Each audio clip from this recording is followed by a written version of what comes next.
காந்தியை பற்றி கேள்விப்படுறாரு. காந்தியை பற்றி கேள்விப்பட்டுட்டு என்ன பண்ணுறாரு, அவங்க அம்மாவுக்கு ஒரு லெட்டர் போடுறாரு. அம்மா, இவ்வளோ தூரம் காசுலாம் செலவு பண்ணி வந்துட்டோம், இங்கிலாந்து வேற வந்துட்டேன், ஆனால் என் மனசு வந்து இப்படியே சொல்லிக்கிட்டே இருக்கு, இந்தியாவுக்கு போ, காந்தி கூட சேர்ந்து போராட்டத்தில் ஈடுபடுன்னு சொல்லிக்கிட்டே இருக்கு, நான் என்ன செய்யட்டும் அப்படின்னு அவங்க அம்மாவுக்கு லெட்டர் போடுறாரு.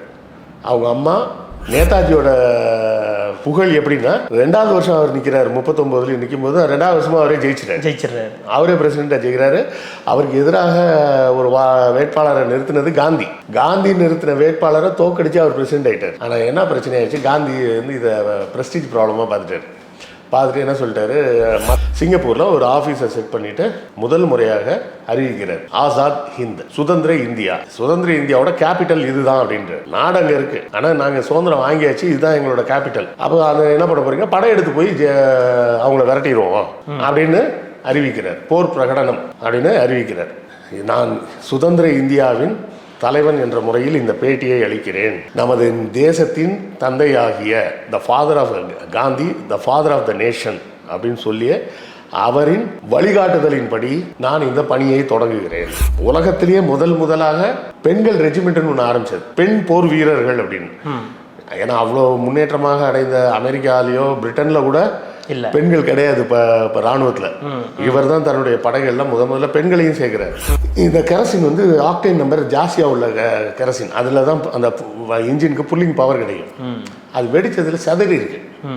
இவங்க என்ன நினைச்சிட்டாங்க, ஏதோ தண்ணி இன்னி மேலே பட்டிருக்கு போல அப்படின்னு நினச்சிக்கிட்டாங்க. நேதாஜியும் அவரது உதவியாளர் 2 பேரும். அப்போ அந்த பக்கம் தீ எரியுதுன்ற, அந்த இன்ஜின் தீ பிடிச்சி எரியுது பார்த்தீங்களா, அந்த சைடு கேட் ஓப்பனாக இருக்குது. அப்போ என்ன சொல்கிறாங்க, நம்ம இது ஃப்ளைட்டு தீ பிடிச்சிருச்சு, உள்ளே இருந்தோம்னா ஃப்ளைட்டு வெடிச்சிடும், அதனால் முதல்ல ஃப்ளைட்டை விட்டு வெளியே போவோம் அப்படின்னு சொல்லி அந்த ஃப்ளைட்லேருந்து வெளியே வர்றாங்க. மேலே பட்டது கெரசின்றது அவங்களுக்கு தெரியல, அதனால் கப்புன்னு தீ பிடிச்சிருச்சு. உண்மை என்னென்னா, நம்ம எல்லாரும் மறந்து போகிற உண்மை என்னென்னா, எல்லோரும் என்ன நினச்சிட்டு இருக்கோம்னா, காந்தி சுதந்திரத்துக்கு போராடினாரு, வெள்ளைக்காரன் சுதந்திரம் கொடுத்துட்டான். உண்மை அது இல்லை. இந்த 1945 பெரும் அளவில் நேதாஜி சொன்னது போல் ஒரு மக்கள் எழுச்சி வருது. அவன் இவங்ககிட்ட தான்டா வேலை பார்த்தான், ஒட்டுமொத்த நாடும் எதிர்க்குது, மற்ற எதுக்குமே ஒட்டுமொத்தமாக எதிர்க்காத விஷயம் இந்த ஒரு இடத்துல நடக்குது. இறந்த பிறகும் சுபாஷ் சந்திர போஸின் அந்த பணி வீணாகவில்லை. அது சுதந்திரத்தை நமக்கு உடனடியாக ஒரு 1.5 வருஷத்துலேயே நம்ம கைக்கு சுதந்திரம் வந்து சேர்ந்ததுக்கு நேதாஜியோட படையெடுப்பு தான் காரணம்.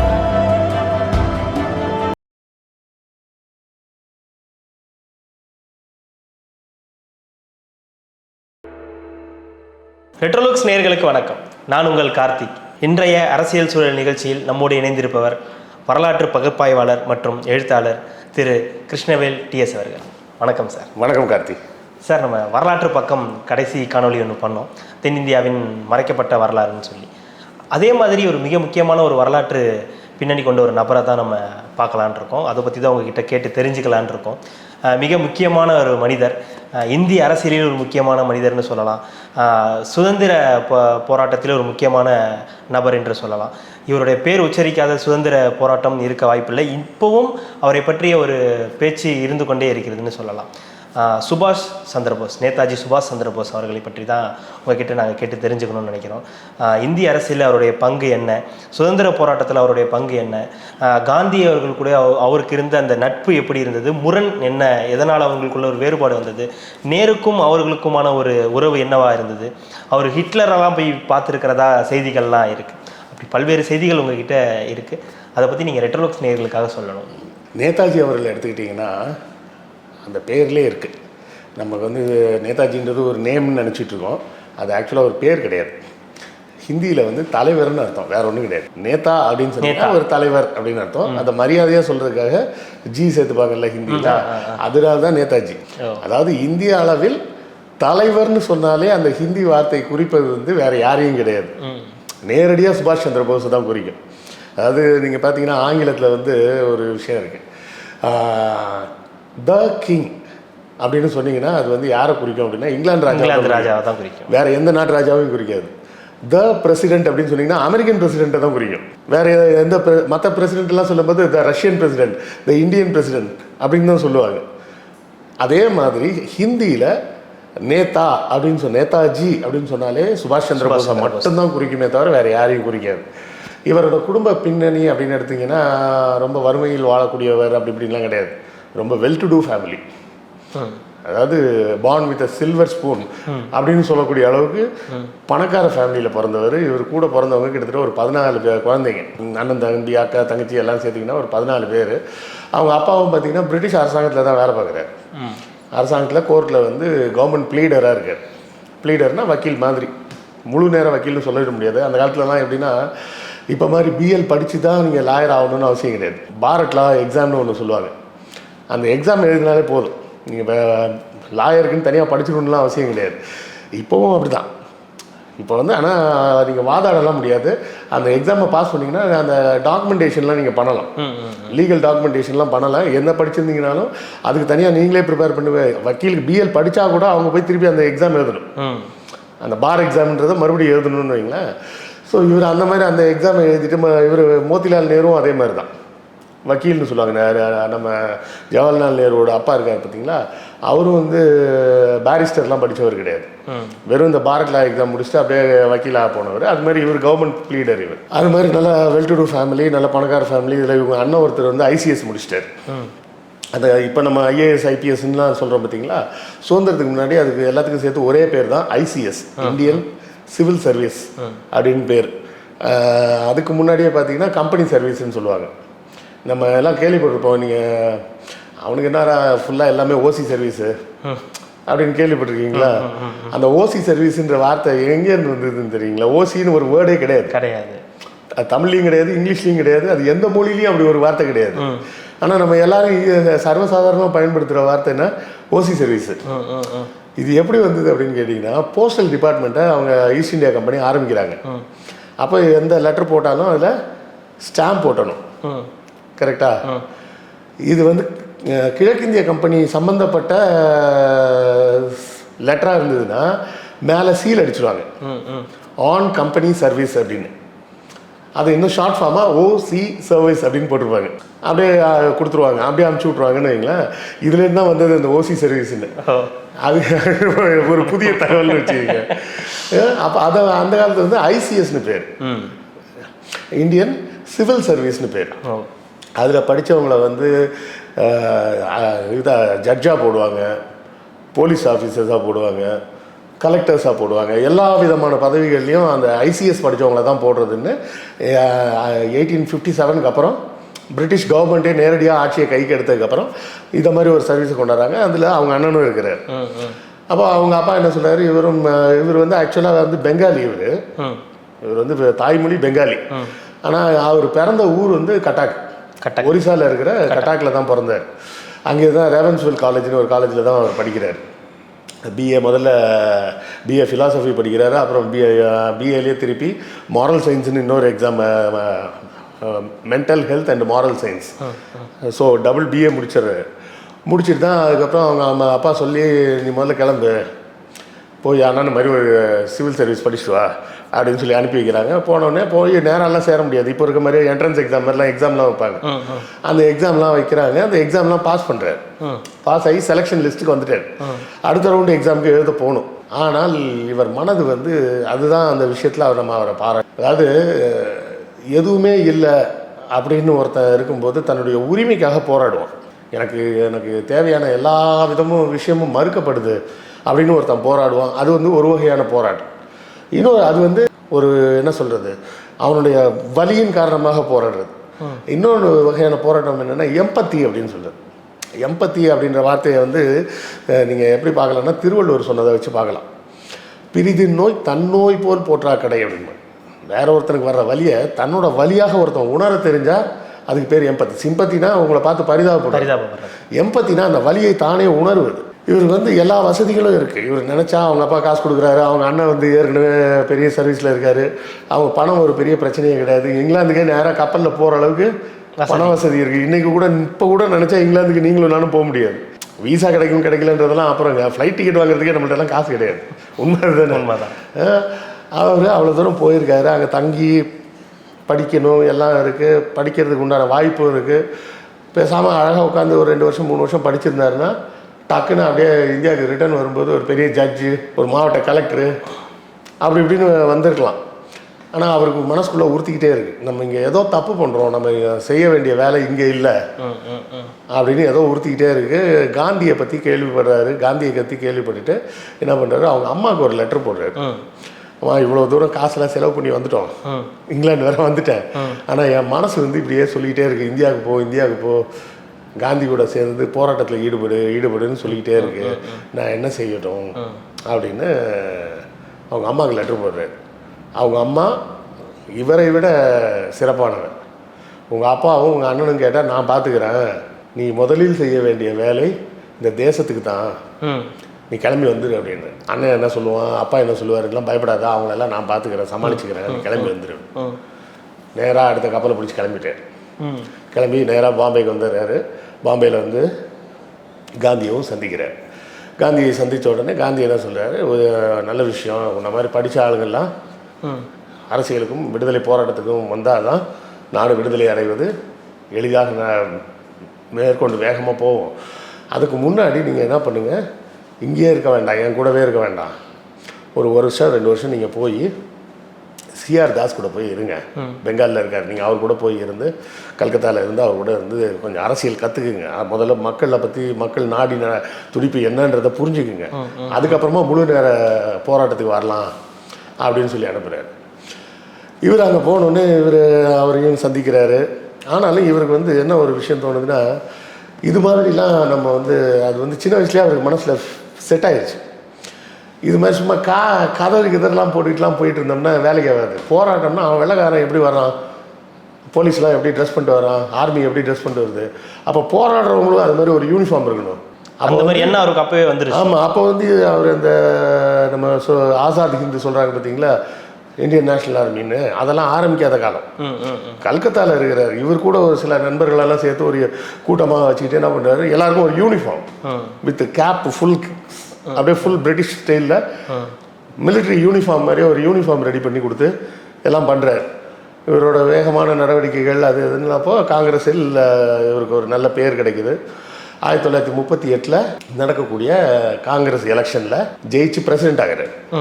காங்கிரஸ் பிரசிடெண்ட்டாகவே ஆகிட்டார். இப்போது காந்திக்கும் இவருக்கும் அப்போ தான், இதுக்கு முன்னாடி வர பார்த்தீங்கன்னா இவரோட கொள்கைக்கும் காந்தியோட கொள்கைக்கும் ஒரு சின்ன டிஃப்ரென்ஸ் தான் உண்டு. காந்தியோட கொள்கை வந்து முழுமையான நான் வயலன்ஸ், முழுக்க அஹிம்சை வழியில் தான் போகணும், நம்ம வந்து எதிர்த்து அடிக்கக்கூடாது. ஏன்னா அவர் சொன்ன விஷயத்தில் ஒரு முக்கியமான விஷயம் இருக்குது. எதிர்த்து அடிக்கிறதுன்னு போயிருந்தாங்கன்னு வச்சுக்கோங்க, அவன் சுட்டு கொண்டு இருப்பான். எவ்வளோ பேர் தான் சுட்டு கொள்ளுவான் அப்படின்னு ஒரு கேள்வி இருக்குது. இருந்தாலும் மனிதர்கள் வீணாக உயிர் இழப்பார்கள். இது அடிபட்டாலும் நம்மளுடைய அமைதியான முறையில் எதிர்ப்பை தெரிவிக்கலாம். சர்ச்சில் சொல்லும்போது என்ன சொல்லுவார்னா, காந்தியை பற்றி சொல்லும்போது என்ன சொல்லுவார், இஸ் அ நாகிங் ஒய்ஃப் அப்படின்பார். நெய்ன்னு நச்சரிக்கும் பொண்டாட்டியன். இது வந்து ஒரு ஆணாதிக்கத்தனமான ஒரு சொல்தான்னு வைங்களேன். ஆனால் அவர் சொன்ன பயன்படுத்திய வார்த்தை இஸ் அ நாகிங் ஒய்ஃப். எப்போ பார்த்தாலும் நெய்ன்னு. அதாவது சில வீடுகளில் பார்த்தீங்கன்னா மனைவிகள் என்ன கோவமாயிட்டாங்கன்னா என்ன பண்ணுவாங்க, சமையல்லாம் பண்ணி வச்சுருவாங்க, சாப்பிட மாட்டாங்க. இருக்குது போட்டு சாப்பிடு, நான் தான் போட்டுமா, வா போட்டு போய் வரும், நான் சாப்பிட மாட்டேன். அப்போ என்ன ஆகுனா, ஒரு எதிராளிக்கு ஒரு குற்ற உணர்வு வரும், நம்மளால அவங்க சாப்பிடாம இருக்கிறாங்களே. அந்த எதிராளிக்கு அடிக்க வேணாம், நீங்கள் அவன் மனசை குறுகுறுக்க வச்சிட்டிங்கன்னு வைங்களேன், உணர ஆரம்பிச்சிடுவான். அதைத்தான் அவர் பண்ணிக்கிட்டு இருந்தார். அதை வந்து இவர் நக்கலாக சொல்லுவார் நாகிங் ஒய்ஃப்னு. நான் யோசிச்சு பாருங்களேன், உங்கள் வீட்டில் உங்கள் மனைவி வந்து எல்லாம் உங்களுக்கு பண்ணி கொடுப்பேன், ஆனால் சாப்பிட மாட்டேன் அப்படின்னு சொல்லி சண்டை அடம் பிடிச்சாங்கன்னா என்ன ஆகும்? ஒரு வேலைக்கு மேலே நீங்கள் தாங்க மாட்டீங்க, ஆட்டோமேட்டிக்காக அம்மா என்ன வேணும்னு சொல்லுன்னு காலில் விழுந்துடும். கரெக்டாக? கண்டிப்பாக. அதைத்தான் அவர் கடைப்பிடிச்சது. இவர் சொன்னது என்னென்னா, எக்ஸ்ட்ரீமிஸ்டாக சில பேர் இருக்காங்க. அதாவது டெரரிஸ்ட்னு சொல்லக்கூடாது, அது வந்து தீவிரவாதி. தமிழில் வந்து தீவிரவாதம் மிதவாதம்னு சொல்லுவாங்க. அதோட ஆங்கிலம் மொழிபெயர்த்தா அப்படியே எக்ஸ்ட்ரீமிஸ்ட்னு சொல்லக்கூடாது, சாரி டெரரிஸ்ட்னு சொல்லக்கூடாது, எக்ஸ்ட்ரீமிஸ்ட்னு சொல்லணும். அதாவது எக்ஸ்ட்ரீம் மெஷர் எடுத்து ஒரு போராட்டத்தில் ஈடுபடுறது. இப்போ பகத்சிங் மாதிரி. பகத்சிங்லாம் 1-2லாம் இல்லை, நிறைய மேட்ரு பண்ணியிருக்காரு. அதை பற்றி தனியாகவே பேசலாம். அந்த மாதிரி போராட்டம் பண்ணவங்கலாம் இருக்காங்க. சில பேர்லாம் என்ன பண்ணியிருக்காங்க, ட்ரெயினை கொள்ளையடிக்கிறதுனா ட்ரெயினில் போகிற மக்களை கிடையாது, இந்த கம்பெனியோட பணம் வந்து ஒரு லாக்கரில் போட்டு எடுத்துகிட்டு போவாங்க. எடுத்துகிட்டு போகும்போது எதில் கொண்டு போகிறது, ட்ரெயினில் தான் போய் ஆகணும். அப்போ ட்ரெயினில் போகும்போது அந்த கம்பார்ட்மெண்ட் எதுன்னு குறி வச்சா அதை அடிக்கிறது. ஆக்சுவலி அதை தூக்கிட்டோம்னா ஒரு பெரிய அமௌண்ட் கிடைச்சிடும், அவனுக்கு பெரிய நஷ்டமும் ஆகும். இந்த மாதிரி வேலைகள்லாம் நிறைய பேர் அப்பவும் பண்ணியிருக்காங்க வட இந்தியாவில். அது நிறைய பேர் எக்ஸ்ட்ரீமிஸ்டாக இருந்தாங்க, அவர்கள்லாம் ரொம்ப இரும்பு கரம் கொண்டு அடக்கப்பட்டார்கள். ஆனால் காந்தி என்ன சொன்னார், அவர்களை நாம் சப்போர்ட் பண்ண மாட்டோம் அப்படின்ட்டு, அவர்களை விடுதலை போராட்ட வீரர்களாக நான் அங்கீகரிக்க மாட்டேன் அப்படின்ட்டு.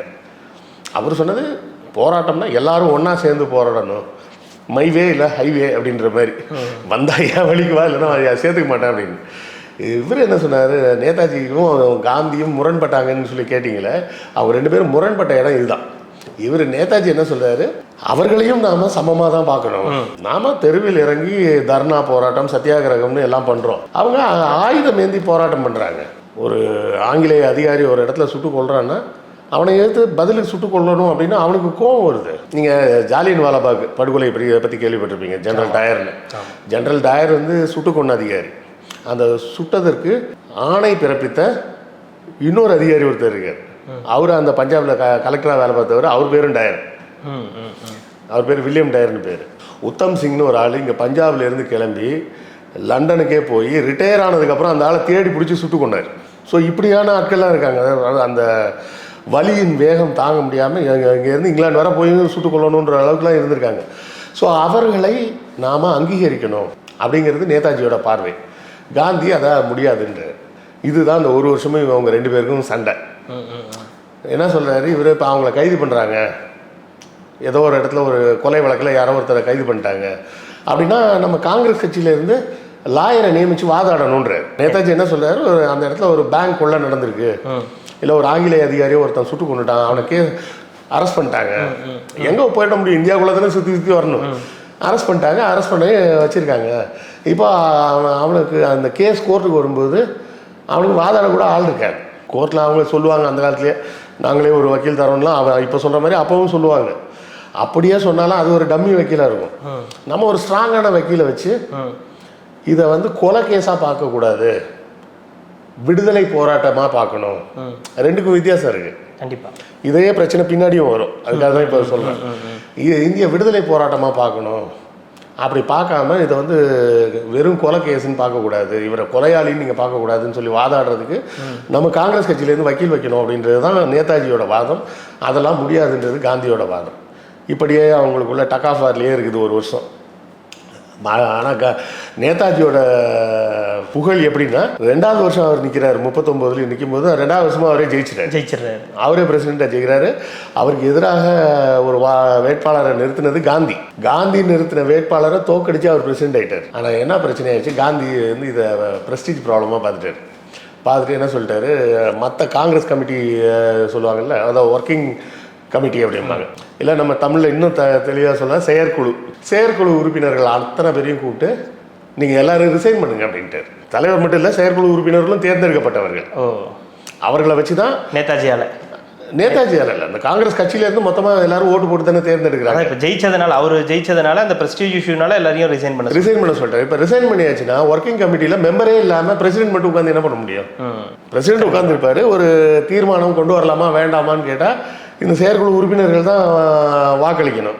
செயற்குழு உறுப்பினர்களே இல்லாமல் பிரசிடென்ட் மட்டும் தனியாக உட்காந்து என்ன பண்ணுறது? அதனால் நேதாஜி கடுப்பாயிட்டு ரிசைன் பண்ணிட்டார். கரெக்டாக இதுக்காகவே வெயிட் பண்ணிட்டு இருந்த பிரிட்டிஷ் அரசாங்கம் அவர் ஹவுஸ் அரெஸ்ட்டில் வச்சிட்டாங்க நேதாஜி அவர்களை. ஆமாம், இவ்வளோ நாள் வந்து காங்கிரஸில் இருக்காரு, காங்கிரஸ் பிரசிடெண்ட்டாக இருக்காரு, கை வைக்க முடியாது. கை வச்சா நேஷனல் காங்கிரஸ் மொத்தமாக எதிர்ப்பு தெரிவிப்பாங்க. காங்கிரஸ் பிரசிடென்ட்டே எந்த காரணமும் இல்லாமல் எப்படி கைது பண்ணலாம் நீங்கள் அப்படின்னு கேட்பாங்க. இப்போ பிரசிடென்ட் பதவியை ரிசைன் பண்ணோடனே வெறும் சுபாஷ் சந்திர போஸ் இப்போ இவர் ஹவுஸ் அரெஸ்ட் பண்ணிட்டாங்க. டக்குன்னு ஹவுஸ் அரெஸ்ட் பண்ணிட்டாங்க. எவ்வளோ நாள் பண்ணியிருந்தாங்க? அது இருக்கும், ஒரு கிட்டத்தட்ட ஒரு 3-4 மாதத்துக்கு மேலே இருந்தார். அப்புறம் இருந்து பார்த்தாரு, சில தொடர்புகள் எல்லாம் வச்சுக்கிட்டு ஜெர்மனியில் வந்து அப்போ ஒரு அமைப்பு இருந்தது. அவங்க வந்து நிறைய பஞ்சாபிஸ் எல்லாம் அதில் இருந்தாங்க, பஞ்சாபை சேர்ந்தவர்கள் நிறைய பேர் இருந்தாங்க. அவங்க எல்லோரும் சேர்ந்து அங்கே வந்து இந்திய விடுதலை குழு அப்படின்ற மாதிரி ஜெர்மனியில் ஒரு அமைப்பை உருவாக்கி வச்சுருந்தாங்க. அங்கே இருந்தெல்லாம் தகவல் வரும்போது நீங்கள் இங்கே வந்துருங்க, மற்ற எல்லாம் நம்ம பார்த்துக்கலாம் அப்படின்ற மாதிரி சொல்கிறாங்க.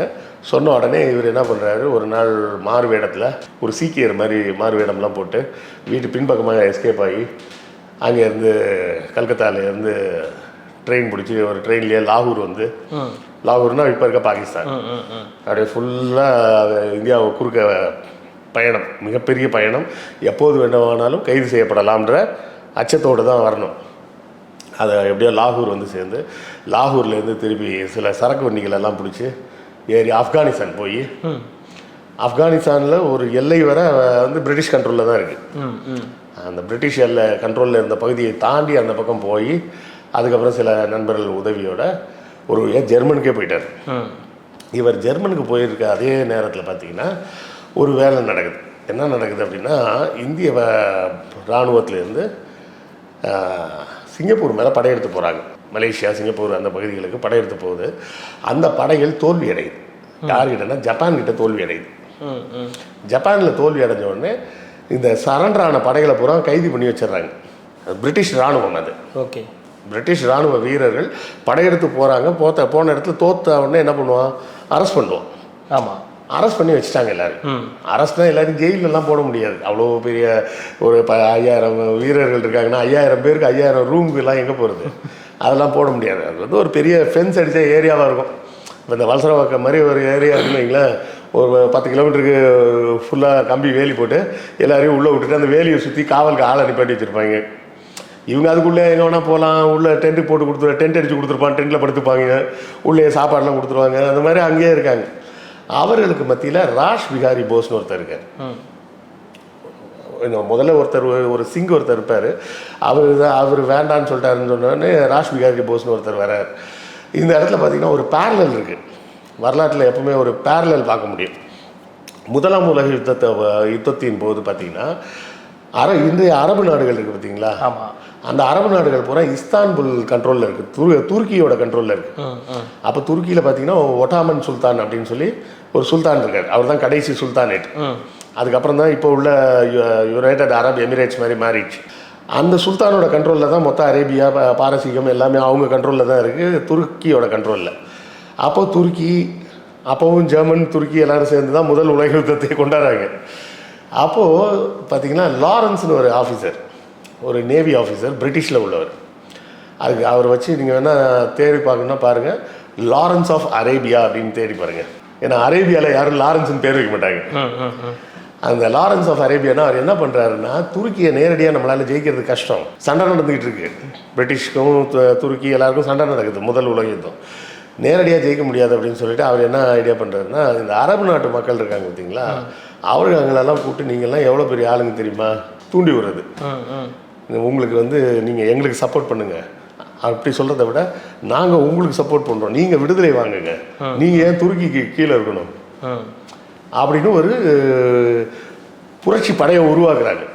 இதே வேலையை தான் வந்து அமெரிக்காவும் ரஷ்யாவும் மாற்றி மாற்றி பண்ணி தான் இப்போ அந்த தாலிபான் இருக்காங்க. தாலிபான் உருவாக்குனது யார், வேறு யார், அமெரிக்காக்காரங்க ஆரம்பிச்சுட்டு அது ரஷ்யா கை போனோடனே இப்போ குத்துது குறையுதுன்றான். இதை வந்து ஒரு ஃபார்முலா மாதிரி, அதாவது மெயின் கண்ட்ரி அந்த அவனை ஒன்றும் பண்ண முடியல, அவன் அதிருப்தியாக இருக்கிறவன் ஒருத்தன் இருப்பான் பார்த்தீங்களா, நீ ஏன் அடிமையாக இருக்க, நான் உனக்கு ஹெல்ப் பண்ணுறேன் அப்படின்ட்டு உள்ளே போகிறது. அப்போ அவர் போய் பல வேலைகள்லாம் செஞ்சு அந்த அரபு மக்கள் எல்லாம் ஒன்று திரட்டி போராட்டம் பண்ணி கடைசியில் துருக்கி தோற்று போய் அரபு நாடெல்லாம் தனி நாடாகிடுச்சு. அதே மாதிரி இவர் ஜப்பானில் இருக்க ஒரு மிலிட்ரி கமாண்டர் ஒருத்தர், இவர் ராஷ் பிகாரி போஸ்ட்டை சொல்கிறார், நீங்கள் எல்லாருமே ஆர்மி ட்ரெயின்டு சோல்ஜர்ஸ், உங்களுக்கு தனியாக இனிமேல் ஆயுத பயிற்சியோ மிலிட்ரி ட்ரைனிங்கோ தேவையில்லை, ஏற்கனவே உங்களுக்கு இருக்குது. நீங்கள் ஏன் பிரிட்டிஷ் அரசாங்கத்துக்கு எதிராக போராடக்கூடாது, ஜப்பான் நாங்கள் உங்களுக்கு ஹெல்ப் பண்ணுறோம், உங்கள் படைகளை வச்சுக்கிங்க, நீங்கள் ஏன் இங்கே ஏன் பிரிசனராக இருக்கணும், நீங்கள் பிரிசனராக இருக்கணும்னு அவசியம் இல்லைல்ல, நீங்களே எதிர்த்து சண்டை போடலாமே, உங்களுக்கு தேவையான ஆயுதங்கள் எல்லாமே நாங்கள் கொடுக்குறோம், நீங்கள் ஒரு இந்தியர்களாகவே இவ்வளோ பெரிய ஒரு படை எந்திரிச்சு வருது அப்படின்னா உங்கள் நாட்டு மக்களையும் எந்திரிச்சு வருவாங்க அப்படின்னு சொல்லி அவரை உற்சாகப்படுத்தினோடனே அவரும் உற்சாகமாயிடுறாரு. 2 விஷயம், ஒன்று இங்கே நம்ம சிறை கைதியாக இருக்கணும்னு அவசியம் இல்லை, பிரிட்டிஷ்லேருந்து மறுபடியும் உதவி வர மாதிரியும் தெரியல, ஜப்பான் எல்லா இடமும் ஜெயிச்சுட்டே வராங்க, அப்போ நம்ம பேசாமல் இவங்க கூட சேர்ந்து நம்ம போராடி நாட்டுக்கு சுதந்திரம் வாங்கினா என்ன அப்படின்னு முடிவு பண்ணுறாங்க. அது டோட்டல் வந்து கிட்டத்தட்ட 20,000 பேர். அதில் அந்த படை வந்து 20,000 பேருக்கு மேலே இருந்த, அதாவது ஒரிஜினல் படை வந்து ஒரு 11,000 பேர், அப்புறம் கிட்டத்தட்ட ஒரு 8,000 9,000 பேர் அதில் வந்து மறுபடியும் சேர்றாங்க சுபாஷ் வந்ததுக்கப்புறம். அப்போது ஒரு பேச்சுவார்த்தை நடக்குது ஹிட்லருக்கும் ஜப்பானுக்கும். என்ன நடக்குதுன்னா, நம்ம 2 பேரும் சேர்ந்து நேதாஜிக்கு சப்போர்ட் பண்ணுவோம். இப்போ நேதாஜி வந்திருக்காரு, எங்கள் நாட்டு விடுதலைக்கு ஏதாவது உதவி பண்ண முடியுமா சொல்லுங்கள் அப்படின்றார். ஜெர்மன், அதுவும் ஹிட்லர்கிட்ட போய் கேட்குறாரு. ஒரு ஹிட்லர்கிட்ட போயெல்லாம் உதவி கேட்குறதா அப்படின்னு நம்ம யோசிக்கலாம். ஹிட்லர் செய்த கொடுமைகள் அனைத்துமே அவன் செத்ததுக்கப்புறம் தான் வெளியே தெரியும். ஹிட்லர் உயிரோடு இருக்கிறவரை அவன் யூதர்களை இப்படி கொடுமைப்படுத்தினானா கொன்னானா எந்த கதையுமே வெளியவே வரலை, வெளியே யாருக்குமே தெரியாதுன்றப்போ நேதாஜியோட ஸ்டாண்ட் என்னவா இருந்திருக்கு? பிரிட்டிஷ் நமக்கு எதிரி, பிரிட்டிஷ்க்கு எதிரி ஜெர்மனு, அப்போ எதிரிக்கு எதிரி நண்பன், அப்போ அவன்கிட்ட உதவி கேட்கலாம் அப்படின்னு தான் போகிறார். உடனே ஹிட்லர் வந்து என்ன பண்ணுறாரு, சரி நான் உங்களை அனுப்பி விட்றேன் அப்படின்னு சொல்லிட்டு ஒரு நீர்மூழ்கி கப்பலில் அனுப்புகிறார். செகண்ட் வேர்ல்டு வாரில் ஹிட்லரோட கை மிகவும் ஓங்கி இருந்ததுக்கு முக்கிய காரணமே அந்த யூ போட் அப்படின்னு சொல்லுவாங்க. அதுக்கு முன்னாடிலாம் என்ன ஆகுனா ஒரு 1000 பேர் 2000 பேர் போகிற மாதிரி ஒரு பெரிய கப்பலில் பிரிட்டிஷ் கப்பல் வரும், அந்த பக்கத்துலேருந்து ஜெர்மன் கப்பல் வரும், 2 பேரும் மாற்றி மாற்றி இப்போ பாம்பு போடுவாங்க, குண்டு போடுவாங்க, சண்டை நடக்கும், இதெல்லாம் தான் இருக்கும். செகண்ட் வேர்ல்டு வாரை வந்து இவர் கண்டுபிடிச்ச யூ போட்டும் இன்னொரு மெஷின் ஒன்று உண்டு, அது 2 தான் மாற்றினது. இந்த யூ போட் என்ன பண்ணுன்னா, ஒரு பெரிய இங்கிலீஷ் கப்பல் நின்றுட்டு இருக்கும், திடீர்னு உடஞ்சி விழுந்துடும், வெடித்து செதறும், ஏன்னே தெரியாது. என்னன்னு பார்த்தா அடியில் யூ போட்டில் வந்து ஒரு பாம்பை போட்டு போயிடுவாங்க. அவன் வந்ததும் தெரியாது, பாம்பு போட்டதும் தெரியாது, கப்பல் உடஞ்சதுக்கப்புறம் தான் தெரியும். அதுக்கப்புறம் தான் ரேடார்லாம் கண்டுபிடிக்கணும்னு யோசிக்கிறாங்க. நம்மளை சுற்றி அடியில் ஏதாவது அசையக்கூடிய பெரிய பொருள் தெரியுதா பாருங்கடா அப்படின்னு சொல்லி. அதாவது பார்த்தீங்கன்னா மிகப்பெரிய கண்டுபிடிப்புகள் அனைத்துமே வந்து இராணுவம் சார்ந்தும் போர் சார்ந்தும் தான் கண்டுபிடிக்கப்படுது. சரிங்களா? இந்த ரேடார்லாம் அதுக்காக தான் கண்டுபிடிக்கிறாங்க. ஏன்னா அடியில் ஏதாவது வந்துட்டு இருக்கானா வரல, வந்தானா இல்லையான்னு எப்படி தெரியும்? தூரத்தில் மேலே வந்துட்டு தான் பார்க்கலாம், அடியில் வந்தானா எங்கே தெரிய போகுதுன்னு. அது மாதிரி ஒரு நீர்மூழ்கி கப்பலில் அங்கேருந்து அவரை ஏற்றி மெடிட்டரேனியன் சீலேருந்து அப்படியே அட்லாண்டிக் ஓஷன் வந்து மடகாஸ்கரில் கொண்டாந்து இறக்கி விட்றாங்க. மடகாஸ்கர்லேயும் அவர் நேராக கரையெல்லாம் இறங்கலை, மடகாஸ்கர் பக்கத்தில் வந்து இன்னொரு ஜாப்பனீஸ் நீர்மூழ்கியில் ஷிஃப்ட் ஆகி அங்கேருந்து இந்தோனேஷியா வந்துடுறாரு. இப்போ இருக்க ஜாவா, சுமத்ரா, இந்தோனேஷியாலாம் சொல்கிறோம். இந்தோனேஷியா வந்து அங்கேருந்து தரைமார்க்கமாக சிங்கப்பூர் வந்துடுறாரு. சிங்கப்பூரில் ஒரு ஆஃபீஸை செட் பண்ணிவிட்டு முதல் முறையாக அறிவிக்கிறார், ஆசாத் ஹிந்த், சுதந்திர இந்தியா. சுதந்திர இந்தியாவோட கேபிட்டல் இதுதான் அப்படின்ற நாடு அங்கே இருக்குது, ஆனால் நாங்கள் சுதந்திரம் வாங்கியாச்சு, இதுதான் எங்களோட கேபிட்டல். அப்போ அதை என்ன பண்ண போகிறீங்க, படம் எடுத்து போய் அவங்கள விரட்டிடுவோம் அப்படின்னு அறிவிக்கிறார். போர் பிரகடனம் அப்படின்னு அறிவிக்கிறார். ரேடியோவில் பேசும்போது அவரோட முதல் போர் பிரகடன பேச்சின் போது, நான் சுதந்திர இந்தியாவின் தலைவன் என்ற முறையில் இந்த பேட்டியை அளிக்கிறேன். நமது தேசத்தின் தந்தையாகிய the father of Gandhi, the father of the nation அப்படின்னு சொல்லிய அவரின் வழிகாட்டுதலின்படி நான் இந்த பணியை தொடங்குகிறேன். அதாவது நீங்க சொல்றது அவருக்கும் இருக்குமான அந்த முரண் இருக்கும்போது அது இருந்து ஒரு பல இடங்களுக்கெல்லாம் சென்றதுக்கு அப்புறம் வெளியே வந்ததுக்கு அப்புறம் சொல்ற விஷயம் தேச பிதா வந்து காந்தி அவர்கள் தான். அவர் வந்து ரேடியோவில் பேசினது யாரோ பட்டம்லாம் கொடுத்தாங்க அப்படின்லாம் இல்லை. இவர் காங்கிரஸில் 2 தடவை பிரசிடெண்ட்டாக இருந்தவர்.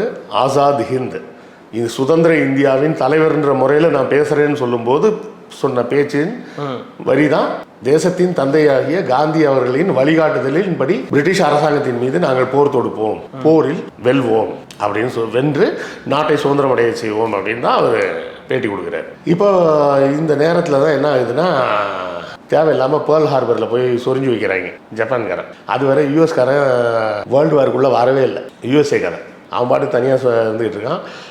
ஆஸ்திரேலியா பக்கத்தில் அவனுக்கு தனியாக ஒரு சி பேஸ் ஒன்று வச்சுருக்கிறான், அங்கெல்லாம் கொண்டு வச்சுருக்கிறான். ஆஸ்திரேலியாவில் வச்சுருக்கிறானா அப்படின்னு நீங்கள் கேட்கலாம். இந்தியாவில் கூட வச்சுருக்காங்க. இந்தியாவில் வந்து யூஎஸ்க்கு ஒரு பேஸ் இருக்குங்க, யூஎஸ்க்கும் பிரிட்டிஷ்க்கும். நம்ம இன்னும் இந்தியன் ஓஷன் ஒன்று நம்மளோட சொந்த மொத்த இந்தியன் ஓஷன் நம்மளுதுன்னு நினச்சிட்டு இருக்கோம். மாலத்தீவுகள்லாம் இருக்குது பார்த்தீங்களா, அதுக்கு கொஞ்சம் சவுத்தில் ஒரு 100-150 கிலோமீட்டர் தாண்டோடனே அது இந்தியன் ஓஷன் நம்மளுது இல்லை. இன்றைக்கி அதுக்கு பேர் British Territory of Indian Ocean தான் பேர். British Territory of Indian Ocean தான் அந்த ஏரியாவுக்கே பேர். அங்கே ஒரு 2 தீவு இருக்குது. ஒரு தீவில் பிரிட்டிஷோட அது நேவல் பேஸ் இருக்குது, இன்னொரு பக்கத்துலேயே யூஎஸ்ஏயோட நேவல் பேஸ் இன்றைக்கும் இருக்குது. ஆனால் பிரிட்டிஷ் படைகள் வந்து ரெடி ஆகுது, இவரும் படைகளுக்கு தலைமை தாங்குறாரு. இப்போ அறிவிப்பு கொடுக்கும்போது என்ன ஆகுதுன்னா, அந்த சிங்கப்பூர் மலேசியா பகுதியில் நிறைய பேர் வந்து இவரோட படைகளில் வந்து வேலைக்கு சேர்றாங்க. இவர் தான் அப்போவே வந்து உலகத்திலேயே முதலாக பெண்கள் ரெஜிமெண்ட்னு ஒன்று ஆரம்பிச்சது, பெண் போர் வீரர்கள் அப்படின்னு. ஏன்னா அவ்வளோ முன்னேற்றமாக அடைந்த அமெரிக்காலேயோ பிரிட்டனில் கூட இல்லை பெண்கள் கிடையாது. இப்போ இராணுவத்தில் இவர் தான் தன்னுடைய படைகளில் முதல்ல பெண்களையும் சேர்க்கிறார். அதுக்கு ஜான்சி ராணி லக்ஷ்மி பாய் ஜான்சி ராணி ரெஜிமெண்ட். அவருக்கு தெரிஞ்சது அவங்க ஊர். அந்த வட இந்தியாவில் அந்த ஜான்சி ராணி தான் தெரியுன்றதுனால இவர் என்ன பண்ணார், ஜான்சி ராணி ரெஜிமெண்ட்டுன்னு வச்சுருந்தார். அந்த ரெஜிமெண்ட்டுக்கு தலைவராக கேப்டன் லக்ஷ்மின்னு சொல்லி நம்ம தமிழ்நாட்டை சேர்ந்த ஒரு பார்ப்பன பெண் தான் இருந்தாங்க. அதையும் நம்ம சேர்த்து சொல்லலாம், அவங்க பார்ப்பனர் தான்.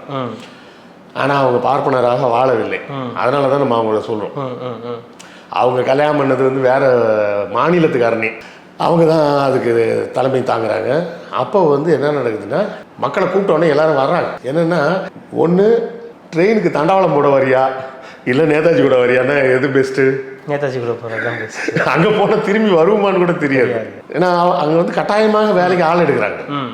அப்போ ஜப்பான் வீரர்கள் வந்து கேட்கும்போது, இல்லைங்க நான்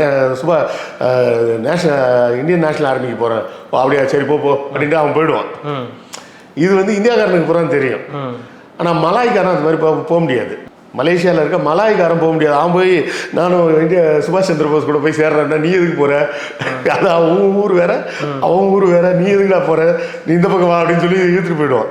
ஸோ அங்கே போய் தங்கியிருந்த தமிழர்கள் வந்து பெரும்பான்மையானவர்கள் அதில் சேர்ந்தாங்க. நம்ம முத்துராமலிங்க தேவரும் அதுக்கு நிறையா பணம்லாம் திரட்டினார், எல்லா வேலையும் பண்ணார். ஏன்னா இவர் காங்கிரஸை விட்டு வெளியே வந்தவுடனே என்ன பண்ணார், ஆல் இண்டியா ஃபார்வர்ட் பிளாக்னு ஒரு கட்சி ஆரம்பிக்கிறார் நேதாஜி. அந்த கட்சி இப்போதைக்கு 2 இடத்துல தான் இருக்குது. கல்கத்தாவில் இருக்குது, அப்புறம் நம்ம மதுரையில் இருக்குது. வேறு எங்கேயுமே எடுத்துன்னு வச்சுங்க. அந்த 2 இடம் தான். இவர் வந்து படைகளை எடுத்துகிட்டு வர்றாரு. பிரிட்டிஷ் படைகள் மறுபடியும் வருது. பெரிய படைகளோடு வரும்போது கொஹிமா கிட்ட தோற்று போயிடுறாங்க. நம்ம இந்திய தேசிய இராணுவம் வந்து தோற்று போனோடனே எல்லாரையும் அரெஸ்ட் பண்ணிட்டாங்க. சிங்கப்பூரில் நேதாஜி இருக்கார். அப்போ நேதாஜி என்ன பண்ணுறாரு, நானும் அரெஸ்ட் ஆகிறேன். அவர் சொல்கிறது அதான் சொல்ல, வரட்டும், நான் சிங்கப்பூர்லேயே இருக்கிறேன், பிரிட்டிஷ் இராணுவம் சிங்கப்பூர் வரட்டும், வந்த உடனே என்னை கைது பண்ணட்டும், நான் கைதாகி நான் இந்தியாவுக்கு போகிறேன். அப்போ எல்லோரும் சொல்கிறாங்க, சார் நீங்கள் கைதாகி உள்ளே போனீங்கன்னா நேராக கோர்ட் மார்ஷியல் வச்சு கொண்டுடுவாங்க உங்களை. அப்போ அவர் சொல்கிறார், கொல்லட்டும், அதன் மூலமாக மக்கள் மத்தியில் எழுச்சி வரும்.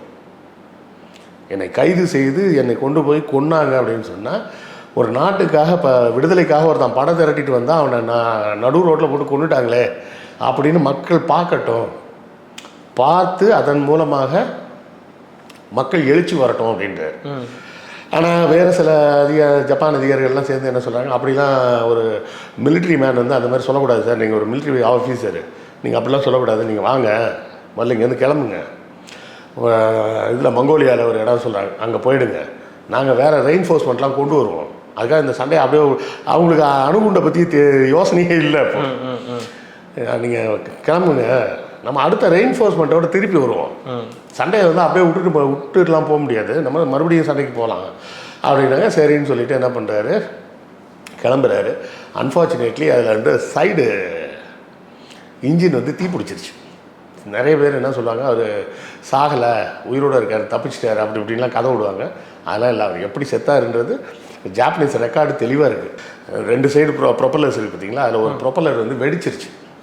ஏன்னா எப்போவுமே அந்த பெட்ரோலியம் ப்ராடக்ட்ஸில் வந்து ஆக்டேன் நம்பர்னு ஒரு நம்பர் இருக்குது. அந்த ஆக்டேன் நம்பர் குறைய குறைய குறைய அதுலேருந்து வர்ற ஃப்ளேமில் வந்து பிரைட்னஸ் ஜாஸ்தியாக இருக்கும். இந்த கெரசின் வந்து ஆக்டேன் நம்பர் ஜாஸ்தியாக உள்ள கெரசின், அதில் தான் அந்த இன்ஜினுக்கு புல்லிங் பவர் கிடைக்கும். அது வெடித்ததில் சதறி இருக்குது. இவங்க என்ன நினச்சிட்டாங்க, ஏதோ தண்ணி இன்னி மேலே பட்டிருக்கு போல அப்படின்னு நினச்சிக்கிட்டாங்க. நேதாஜியும் அவரது உதவியாளர் 2 பேரும். அப்போ அந்த பக்கம் தீ எரியுதுன்ற, அந்த இன்ஜின் தீ பிடிச்சி எரியுது பார்த்தீங்களா, அந்த சைடு கேட் ஓப்பனாக இருக்குது. அப்போ என்ன சொல்கிறாங்க, நம்ம இது ஃப்ளைட்டு தீ பிடிச்சிருச்சு, உள்ளே இருந்தோம்னா ஃப்ளைட்டு வெடிச்சிடும், அதனால் முதல்ல ஃப்ளைட்டை விட்டு வெளியே போவோம் அப்படின்னு சொல்லி அந்த ஃப்ளைட்லேருந்து வெளியே வர்றாங்க. மேலே பட்டது கெரசின்றது அவங்களுக்கு தெரியல. அதனால் கப்புன்னு தீ பிடிச்சிருச்சு. தீ பிடிச்சி எரிஞ்சு அது அணைச்சி கொண்டு போய் ஹாஸ்பிட்டலெல்லாம் பேக் பண்ணிட்டாங்க.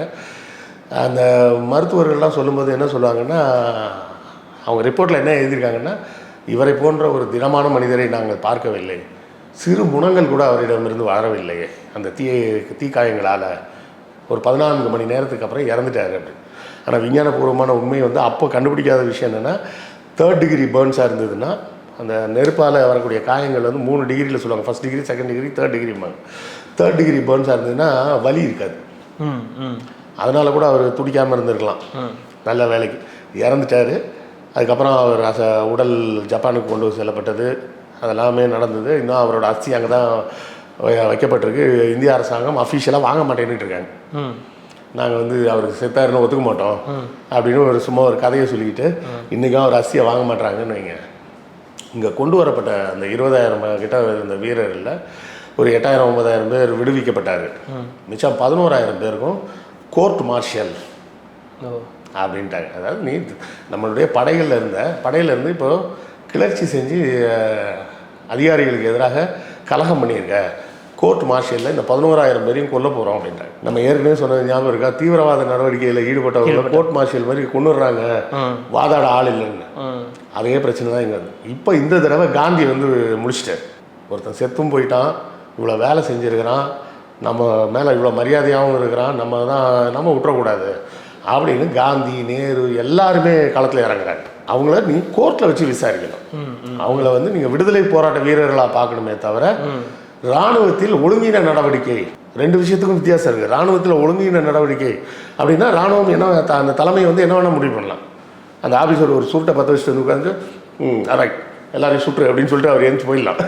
அவ்வளோதான், முடிஞ்சு போச்சு. விசாரணை கிடையாது, ஒன்றும் கிடையாது. இங்கே வந்து என்ன சொல்கிறாங்க, கோர்ட்டில் வச்சு விசாரிங்க. அவங்க எதற்காக இதை செஞ்சாங்கன்னா அப்போ சிவில் கேஸ் மாதிரி ஆகிடும். ஓகே, சிவில் கேஸாக வச்சு விசாரிக்கணும் அப்படின்னு பெரிய போராட்டம். இது வந்து 45 நடக்குது, 1945. உண்மை என்னென்னா, நம்ம எல்லாரும் மறந்து போகிற உண்மை என்னென்னா, எல்லோரும் என்ன நினச்சிட்டு இருக்கோம்னா, காந்தி சுதந்திரத்துக்கு போராடினார், வெள்ளைக்காரன் சுதந்திரம் கொடுத்துட்டான். உண்மை அது இல்லை. இந்த 1945 பெருமளவில் நேதாஜி சொன்னது போல் ஒரு மக்கள் எழுச்சி வருது. அவன் இவங்ககிட்ட தான்டா வேலை பார்த்தான், அவன் தோற்று போய் எதிரி நாட்டில் மாட்டிக்கிட்டான்னா நீ இல்லாதா போய் அவனை காப்பாற்றிருக்கணும், இல்லை அந்த நாட்டு கூட பேச்சுவார்த்தை நடத்தி வீரர்களை விடுன்னு சொல்லியிருக்கணும். நீ விடுன்னு சொல்லி பேச்சுவார்த்தையும் நடத்தலை. அவன் எனக்கு ஒருத்தன் உதவி செய்கிறான், அந்த உதவியோடு நான் நாட்டை விடுதலை பெற வைக்கிறேன்னு சொல்லி அவன் வந்தால் அவனை மறுபடியும் பிடிச்சி வச்சுக்கிட்டு நீ இராணுவத்தில் ஒழுங்காக நடக்கலை அப்படின்னு நீ அவனுக்கு மரண தண்டனை கொடுப்பியா? இது மக்கள் மத்தியில் கேள்வியாக எழுந்தது. எல்லாரும் இதை பிரச்சனையை கிளப்புறாங்க. காந்தியும் இந்த பிரச்சனையை கிளப்புறாரு. இந்த நேரத்தில் மும்பையில் ஒரு முக்கியமான சம்பவம் நடக்குது. அப்போ பிரிட்டிஷ்கிட்ட இருக்கிற நேவி இருக்குது பார்த்தீங்களா, ராயல் நேவி அப்படிம்பாங்க. இந்தியாவில் இருக்கக்கூடிய அந்த நேவியை வந்து அப்போ பிரிட்டிஷ் ராயல் நேவின்னு தான் சொல்லுவாங்க. பாம்பேயில் நிறுத்தி வச்சுருந்த ஒரு கப்பலில் கலவரம் வந்துருச்சு. அந்த கப்பலில் இருந்த எல்லாருமே சேர்ந்து என்ன பண்ணிட்டாங்க, அந்த கப்பல் கேப்டனை கொண்டு தூக்கி கடலில் போட்டாங்க. வேலை பார்த்த இந்திய வீரர்கள் என்ன சொன்னாங்கன்னா, டேய் நான் உங்ககிட்ட தான் வேலை பார்க்குறேன், உங்கள்கிட்ட தான் சம்பளம் வாங்குறேன், இப்போ நடந்த மாதிரியே அங்கே சிங்கப்பூரில் ஜப்பான்காரன் அரெஸ்ட் பண்ணி வச்ச மாதிரி நாளைக்கு என்ன வேற எவனா அரெஸ்ட் பண்ணி வச்சா நீ அப்படியே விட்டுருவேன், எப்படியோ நாசமாக போகணுன்னு விட்டுருவேன். அப்படி நான் தப்பி திருப்பி வந்தால் நீ ஏன் மேலேயும் கோர்ட் மார்ஷியல் நடவடிக்கை எடுப்பேன் அப்படின்னு நேவியில் வேலை பார்த்தவங்களாம் புரட்சி பண்ணுறாங்க. அப்புறம் பேச்சுவார்த்தை எல்லாம் நடத்தி இல்லைப்பா நம்ம நேருக்கும் எல்லாம் ஒன்று பண்ணி கடைசியாக அந்த 11,000 பேரை அப்படியே ரிலீஸ் பண்ணிட்டாங்க. கைது பண்ணி கடைசியாக வச்சுருந்தாங்க பார்த்தீங்களா, ஒரு 11,000 பீப்புள். அவ்வளோ பேருக்கும் எந்த தண்டனையும் கிடையாது, எல்லாம் போங்கடா அப்படின்னு எல்லாரையும் ரிலீஸ் பண்ணிட்டாங்க. ஒன்று you are டிஸ்பேண்டட் from the army. Okay, இனிமேல் ஆர்மி சர்வீஸில் நீ கிடையாது. சர்வீஸில் கிடையாது. அங்கே கைதியாக அங்கே இருக்கும்போது கூட சர்வீஸில் தான் இருக்காங்க ரெக்கார்டு படி. இனிமேல் சர்வீஸில் கிடையாது அப்படின்னு டிஸ்பேண்ட் பண்ணிடுறாங்க. Okay okay. டிஸ்பேண்ட் பண்ணதோடு மட்டும் இல்லாமல் பிரிட்டிஷ் அரசாங்கத்துக்கு இது தெரிஞ்சிருச்சு, இது வந்து பீக்குக்கு வந்துருச்சு, இனிமே வந்து இவர்களை கண்ட்ரோல் பண்ண முடியாது நம்மளால், சுதந்திரத்தை கொடுத்துருவோன்ட்டு அடுத்த 1.5 வருஷத்தில் சுதந்திரத்தை கொடுத்துட்டாங்க. அதான் 47 சுதந்திரம். ஏன்னா 45 கடைசியிலே இவங்களுக்கு தெரிஞ்சு போச்சு இந்தியாவின் மீது நாம் வச்சுருந்த கண்ட்ரோல் வந்து சுத்தமாக போயிடுச்சு, இனிமேல் ஒன்றுமே பண்ண முடியாது. நம்மக்கிட்ட வேலை பார்க்குறோன்னு இப்போ இதே இது நாளைக்கு ஒரு போலீஸ் ஸ்டேஷன் இருக்கும், அங்கே ஐஜி ஒருத்தர் வெள்ளைக்காரனாக இருப்பான், எல்லா இந்தியன் போலீஸ் கான்ஸ்டபிளும் சேர்ந்து அந்த ஐஜியை போட்டு அடிச்சு கொண்டாங்கன்னா என்ன பண்ணுறது? பண்ண முடியாது. இது எல்லாமே ஒரு ஒழுங்குக்கும் ஒரு தர்மம், நியாயம், நீதி, சட்டம்னு விதிமுறைகளுக்கு கட்டுப்பட்டு இருக்கிறவரை தான் இது கண்ட்ரோல். அப்போ 11,000 பேரை கொல்ல போகிறோம் அப்படின்ற அந்த விஷயம் இவ்வளோ பெரிய பூதாகரமாக வெடிக்கும்னு அவங்க எதிர்பார்க்கல. ஓகே, அவங்க என்ன நினச்சிட்டாங்க, சட்டப்படி தானே சொல்கிறோம், இராணுவத்தில் இருந்தால் இராணுவ விதிகளை மீறிட்டான், அதனால் கோர்ட் மார்ஷியல் தண்டனை கொடுக்கணும்னு சொன்னால் ஒட்டுமொத்த நாடும் எதிர்க்குது. மற்ற எதுக்குமே ஒட்டுமொத்தமாக எதிர்க்காத விஷயம் இந்த ஒரு இடத்துல நடக்குது. இறந்த பிறகும் சுபாஷ் சந்திர போஸின் அந்த பணி வீணாகவில்லை. அது சுதந்திரத்தை நமக்கு உடனடியாக ஒரு 1.5 வருஷத்துலேயே நம்ம கைக்கு சுதந்திரம் வந்து சேர்ந்ததுக்கு நேதாஜியோட படையெடுப்பு தான் காரணம். அவர் படையெடுத்து வந்து நேரடியாக இராணுவத்தை தோற்கடித்து ஆட்சியை பிடிச்சி அந்த மாதிரிலாம் பண்ணலைன்னா கூட அந்த காரணத்தால் தான் சுதந்திரம் உடனே கிடச்சிது. ஏன்னா 45 வரை சுதந்திரம் கொடுக்கறத பற்றி அவங்க எதுவுமே பேசவே இல்லை. இதுக்கு மேலே முடியாதுன்னு அவங்க கொடுத்துட்டாங்க. அதுக்கு ஆக நம்ம நல்லா புரிஞ்சுக்க வேண்டிய 2 செய்தி என்னென்னா, காந்தியை ஃபாதர் ஆஃப் த நேஷன் சொன்னவரும் நேதாஜி தான். இந்தியாவுக்கு சுதந்திரம் கிடைப்பதற்கு முக்கிய காரணமாக முதல் காரணமாகவும் இருந்தவர் நேதாஜி தான். வேற யாருமே கிடையாது. காந்திலாம் போராட்டம் பண்ண அவர் இறந்து விட்டாருன்றதும் உண்மைதான். ஆமாம், இறந்து விட்டாருன்றதும் உண்மைதான். ஏன்னா அது வந்து ஆக்சிடெண்ட்டை வந்து ஸ்டெப் பை ஸ்டெப் அவன் விவரித்து எழுதி வச்சிருக்கிறான் இந்த ரிப்போர்ட்டில். ஓகே, ஜாப்பனீஸ் ரிப்போர்ட்டில் எழுதி வச்சிருக்கிறான். இவர்கள் வந்து தேவையில்லாமல் பண்ணிகிட்டு இருக்காங்க. இதில் ஒரு கொடுமை என்னன்னு பார்த்தீங்கன்னா, டைரக்டர் சங்கர் இருக்கார் பார்த்தீங்களா, அவர் எவ்வளோ பெரிய பித்தலாட்டக்காரர். கமலஹாசன் மாதிரியே அவர் ஒரு பித்தலாட்டக்காரர். எப்படின்னு பார்த்தீங்கன்னா, இந்தியன் படம் பார்த்தீங்கன்னா தெரியும். அந்த நெடுமுடி வேணு வந்து மாறுவேஷத்தில் வந்து ஆமாம் சுதந்திர போராட்ட தியாகி, அதுக்கு நீங்கள் கையெழுத்து போட்டு கொடுத்தீங்கன்னா ஆமாம் பென்ஷன் அப்படின்னு கிடைக்கும் அப்படின்ற கேட்பாங்களா. வரலாற்று பூர்வமாக இந்த இந்திய தேசிய இராணுவத்தில் பணிபுரிந்த யாருமே சுதந்திர போராட்ட வீரராக அங்கீகரிக்கப்படவில்லை இந்திய அரசாங்கத்தால் இன்று வரை. பிரிட்டிஷ் அரசாங்கம் போயிடுச்சுல்ல, போன உடனே இந்த ராணுவ வீரர்களுக்கு மறுபடியும் ராணுவத்தில் வேலை கொடுத்துருக்கலாம் சுதந்திர இந்தியாவில். ஏன்னா 2 வருஷம் 1.5 வருஷத்தில் சுதந்திரம் வந்துருச்சு. சுதந்திரமான இந்தியாவில் இந்த வீரர்களை பூரா மறுபடியும் ராணுவத்தில் சேர்த்துருக்கலாமா? ஒரு 2 வருஷம் தானே பிரேக்கு, சேர்த்துருக்கலாம்ல. அவர்களை இந்திய ராணுவத்தில் சேர்க்கல. அது மட்டும் இல்லை, இந்திய சுதந்திர போராட்ட வீரர்கள், போராட்ட தியாகிகள்னு ஒரு லிஸ்ட் எடுத்தாங்களே, அந்த லிஸ்ட்லையும் இவங்க பேரை சேர்க்கல. இந்திய விடுதலை போராட்டத்தில் யாரால் இந்திய விடுதலை கிடைச்சதோ அவர்கள் முழுமையாக விலக்கப்பட்டு விட்டார்கள். அவங்கவுங்க சொந்த தொழிலை பண்ணிட்டு அங்கங்கே அப்படியே இருக்காங்க. இதை வந்து சங்கர் வந்து படத்தில் எடுத்து வச்சிருப்பாரு. என்னென்னா, இவர் வந்து நேதாஜி படையில் வேலை பார்த்தவர், அதனால இவர் ஒரு சுதந்திர தியாகி, போராட்ட தியாகின்ற முறையில் இவர் அவருக்கு சாட்சி லெட்டர் எழுதி கொடுத்தாரு அப்படின்னு படத்தில் சீன் வச்சுருப்பார். இவங்களுக்கு வரலாறுன்னு தெரியாது, நம்மளை ஏமாத்துறது மட்டும்தான் வேலையாக இருப்பாங்க. நேதாஜி படையில் வேலை பார்த்த அனைவருக்கும் இதுதான் கடைசியாக விதிக்கப்பட்ட விதி. என்னென்னா, அவர்களுக்கு எந்த அங்கீகாரமும் கொடுக்கல, பழைய வேலையும் திருப்பி கொடுக்கல. அவர்கள் அனைவரும் வறுமையில் வாடி இறந்து போனார்கள். ஆக இந்திய விடுதலைக்காக உண்மையாக போராடியவர்கள் நேதாஜியும் இந்தியன் நேஷ்னல் ஆர்மியும் தான், ஐஎன்ஏவும் தான் செஞ்சாங்க. இதுதான் உண்மையான வரலாறு. மிக்க நன்றி சார். இவ்வளோ நேரம் உங்களுடைய நேரத்தை ஒதுக்கி நேதாஜி சுபாஷ் சந்திர போஸ் அவர்களை பற்றியும் இந்தியா எப்படி சுதந்திரம் பெற்றது என்பதை பற்றியும் விரிவாக சொல்லியமைக்கு ரெட்ரோலக்ஸின் சார்பாக மிக்க நன்றி. நன்றி கார்த்திக்.